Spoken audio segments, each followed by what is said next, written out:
Officer, I know exactly what you're doing, and that's why I've been recording you for the past 6 months. Olivia Turner's voice does not waver. She stares across the beam of headlights at Captain Frank Reed, the man who buried her father's name, the man whose lies had left her family with nothing but grief and unanswered questions. Reed pauses. For the briefest moment, his eyes flicker. Surprise. A slip in the mask. Then, just as quickly, he forces a smirk, a predator's grin he's worn too many times before. License and registration, Miss Turner. He speaks as if they're strangers. As if he hadn't stood over her father's grave pretending to grieve. As if she doesn't know exactly what he is. What's the reason for the stop, Captain Reed? Olivia's voice is calm, measured. She knows better than to let fear show. Tail lights out. Dangerous in this weather. Her jaw tightens. They were working perfectly when I left. The second officer approaches her trunk, moving with the deliberate patience of a man who knows the script by heart. Reed rests his hand on his holster. A gesture meant to remind her where the power sits tonight. Step out of the vehicle, please. Am I being detained? Just a routine check, counselor. Unless you have something to worry about. Her pulse spikes, but she doesn't flinch. You don't have probable cause. I don't consent to a search. Reed leans in, his breath sharp, his tone colder. I detected the odor of marijuana. That gives me probable cause. The officer at her trunk doesn't hesitate. His hand dips into his jacket. Something slips out, swift, practiced, hidden from any camera. He sets it down with surgical precision. Seconds later, the officer's voice cuts the night. Captain, you might want to take a look at this. Reed opens her trunk like a stage actor pulling back the curtain. He holds up a bag, sealed and heavy. His voice carries, dripping with disgust. 3 kilos. Professionally packed. Street value, over 150,000. Olivia's fury breaks through, slicing the moment clean. That is not mine. You know damn well it's not mine. You just planted that. Her words echo across the empty road. But Reed is already in performance mode. His face hardens into disappointment, the kind the cameras always believe. Olivia Turner, you're under arrest for possession with intent to distribute a controlled substance. Her voice trembles with rage, not fear. That is not mine. You just planted that. Reed leans close, so only she can hear, his whisper a knife twisting deeper. Your father couldn't prove anything either. Look how that ended for him. And just like that, her world fractures. The trap has been set. But what Reed doesn't know is that Olivia Turner never walks into a battle unarmed. By morning, her name is ashes. Headlines scream betrayal. Promising prosecutor arrested on drug charges. Her booking photo floods every screen, stripping her of dignity, painting her guilty before she's even spoken. Reed, polished and calm, stands before the press. His voice trembles just enough to appear heartfelt. It's always troubling when someone entrusted with upholding justice betrays that trust. His mask is perfect. America sees a grieving captain.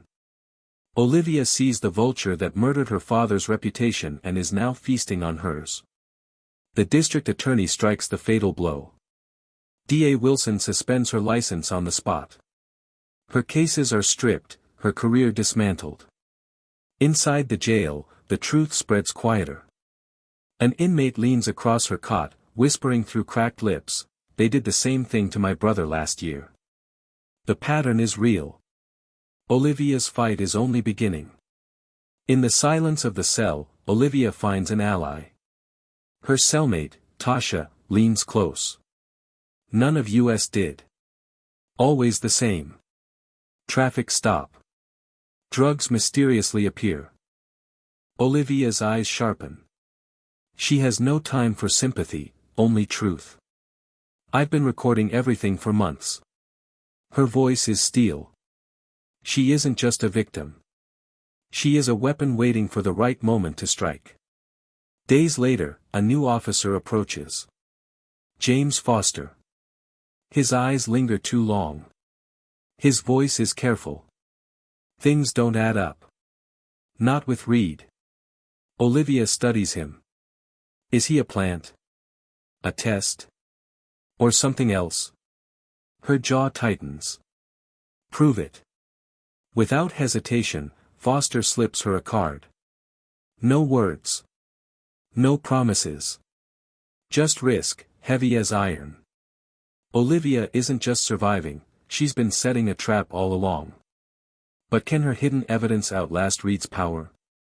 The bail hearing is theater. Olivia stands in chains, her voice denied, her presence reduced to a cautionary tale. Judge Howard Grant barely looks at her. His gavel falls like a hammer on her chest. Bail is set at $1 million. The courtroom gasps. Hope shatters. But Reed smiles. Because moments later, his phone lights up. He types without hesitation, thanks. Dinner at the club Saturday. Corruption is no longer hidden. It dines in the open. Meanwhile, Maya, Olivia's sister, breaks into her office. The files have been gutted, computers wiped clean. Reed's handprints are everywhere. Across town, Detective Harris, once Reed's shadow, dials a number he should never call. Years of silence burn his throat. He dials Foster. A line crossed. A secret set in motion. In the prison yard, Tasha leans close. Her whisper barely audible. Clearwater Holdings. Unit 17. That's where Reed meets his crew. Later, Olivia's lawyer visits. Her words are sharp, measured for listening ears. Tell her I said check Dad's fishing spot. She'll understand. That night, Maya digs through her father's old tackle box. Inside, sealed and hidden, she finds a USB drive. Offshore accounts. Manifests. Records linking Reed to Clearwater Holdings. Proof her father had been building a case before his death. The next morning, a package arrives at Maya's door. A burner phone. A note in Olivia's handwriting, activate only in emergency. Trust no one else. Maya doesn't hesitate. She calls in allies. Sarah, an ex-FBI investigator. Alex, an IT specialist. Together they track, watch, dig. Surveillance confirms the nightmare, Reed at the warehouse, cash in hand, his officers lined up for payoff. The trap is widening. What Reed thinks is victory is only the tightening of Olivia's noose around his empire. Foster meets in a corridor that isn't safe but is all they have. His voice is low, unshakable. Reed's planning a $5 million shipment. His biggest yet. That same afternoon, Reed corners Maya as if this is a routine chat and not a threat wrapped in courtesy. His tone is smooth, almost kind. Drop whatever you think you're investigating. Convince Olivia to take the plea deal. 5 years. She'll be out in 3. He slips a single photograph into her hand, Maya entering the cabin. Across the image, bold black letters, "We're watching." Her breath staggers for one heartbeat, and only one. She texts no one. She calls no one. She makes a decision. She will not blink first. That night she spreads names across a table like a roll call of the forgotten. Sarah goes methodical, Alex goes surgical. Arrest dates. Case numbers. Officers present. Plea agreements rammed through. Every thread winds back to the same shadow, Reed's circle. Maya says it aloud so there's no forgetting. We find every person they buried. We pull them up, one by one. They do. Marcus Johnson. Elena Martinez. 3 more whose files read like copy-paste indictments. Same stop. Same bag. Same officers. Same ruin. Reed thinks intimidation will shrink them. It doesn't. It hardens them. He wants quiet. He's getting witnesses. Foster brings the kind of update that turns anger into resolve. The dashcam from Olivia's arrest was altered, 8 minutes carved out with intent. Sarah traces money that never wanted to be found, cash in, cash out, quarter after quarter, the offshore drip of a man who thinks he's untouchable. Then Harris makes the call he's been afraid to make. His voice isn't brave. It's honest. Reed has informants in the FBI's Chicago office. Foster is legit. Watch for Phillips. The name lands like a verdict. Internal affairs, compromised. Maya sits opposite Olivia in a room that hears everything. Olivia doesn't waste words. My watch. Inside it, a micro SD card. 6 months of recordings. Everything we need. Maya nods once. Their father taught them, you do the hard thing right, then you do it again. Hours later, Reed arrives for another performance. Olivia denies him the satisfaction of fear. She leans forward, every syllable measured. This isn't a bluff, Frank. This is checkmate. He laughs, but something behind his eyes stutters. 8 minutes missing, but the truth hasn't moved. Maya refuses to accept that no one saw anything. She keeps asking until someone finally hands her proof. The footage plays on a small screen. Daniels pulls a bag from his jacket and plants it in Olivia's trunk. Clear. Unedited. Undeniable. Word moves faster than permission. Reed accelerates everything. The trial date jumps. The transfer order drops. He's not trying to win in court, he's trying to remove her from reach. Price visits with papers that don't matter and one message that does. Olivia signs where she's supposed to and slides a coded note back, where the watch is, where the server is, how to pull the key without tripping the trap. Foster studies Olivia like a man finally seeing the blueprint under the building. Reed thought he was framing you. He actually walked right into your investigation. Olivia doesn't answer. She doesn't have to. Proof in hand, clock against them. Morning of the transfer. Reed arrives because power tastes sweeter up close. Eager for your trial, counselor. He smirks like he invented the word inevitable. Olivia doesn't blink. Like the gas station camera that caught Daniels, or the GPS tracker documenting your visits to Clearwater Warehouse. His smile thins. He waves his officers off as if privacy will save him. His voice turns to what he is when the cameras are gone. After today, you'll be in state prison, where accidents happen regularly. Olivia steps into the silence he leaves.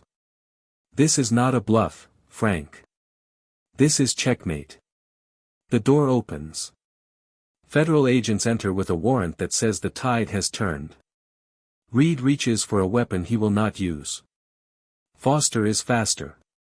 Cuffs click. The show ends where it began, with a man trying to hide a flinch. Reed is taken down, but was he the mastermind, or just the visible face of something larger? They say it into microphones so the city can't pretend it didn't hear.